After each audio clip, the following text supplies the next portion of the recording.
Abantu abaningi ba-confused ukuthi kuzokwenzakalani njengoba iqembu le-NFP seliphumile ngaphansi kohulumeni obumbana esifundazweni saKwaZulu-Natal. Nangumholi we-Action SA uMnumzane uMncwangu ecacisa ngokuthi yini ezokwenziwa kusuka manje nje phambili.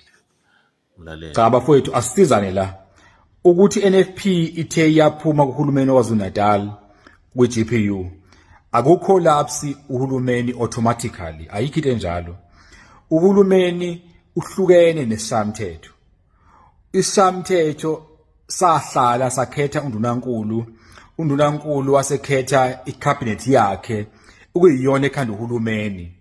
Kuhlukeneke esishayamthetho njengamanje soku-40-40, shuthi u-40 abaku-opposition, u-40 abangala ku-government, kodwa into ehlukene lezi.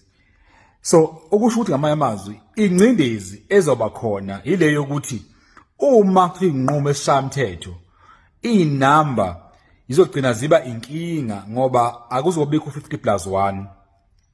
Ngamanye amazwi uhulumeni uyoqhubeka up until kube neyinkinga la khona engaphoqa ukuthi uhulumeni ucollapse.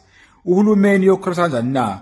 Uyocollapse ngokuthi kubuye emotion of no confidence iphase, noma kube ukuthi ibudget uma imele iphasiswe ingaphasi ngenxa yokuthi mhlawumbe iMK neNFP neEFF bavote against the budget.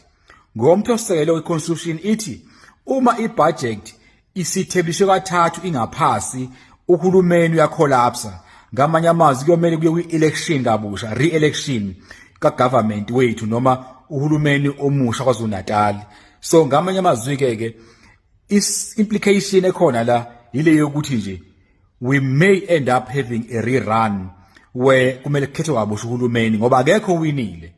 Njengamanje kuzoba clear ngempela ukuthi akekho wawinayo. So ileyo nto oncanthi izoba inkinga kodwa uhulumeni awucollapse automatically.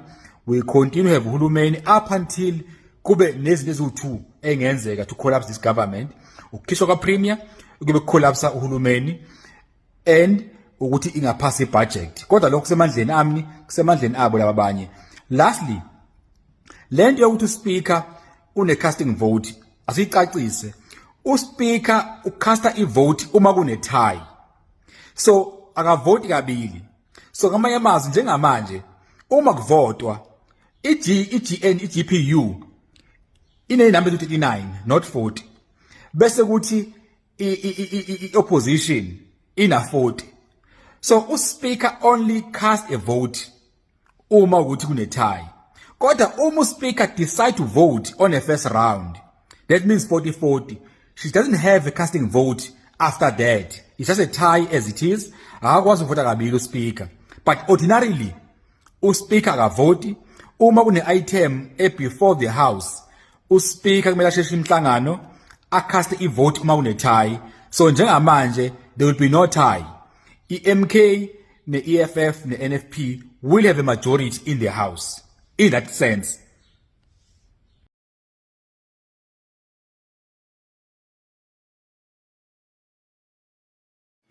Noma kunjalo esechazile njalo khona bagcine benga-understandanga. Kuphoqele ukuthi ibhale nayo incwadi ku-Facebook izama ukucacisa ngazama ukusho zifundele.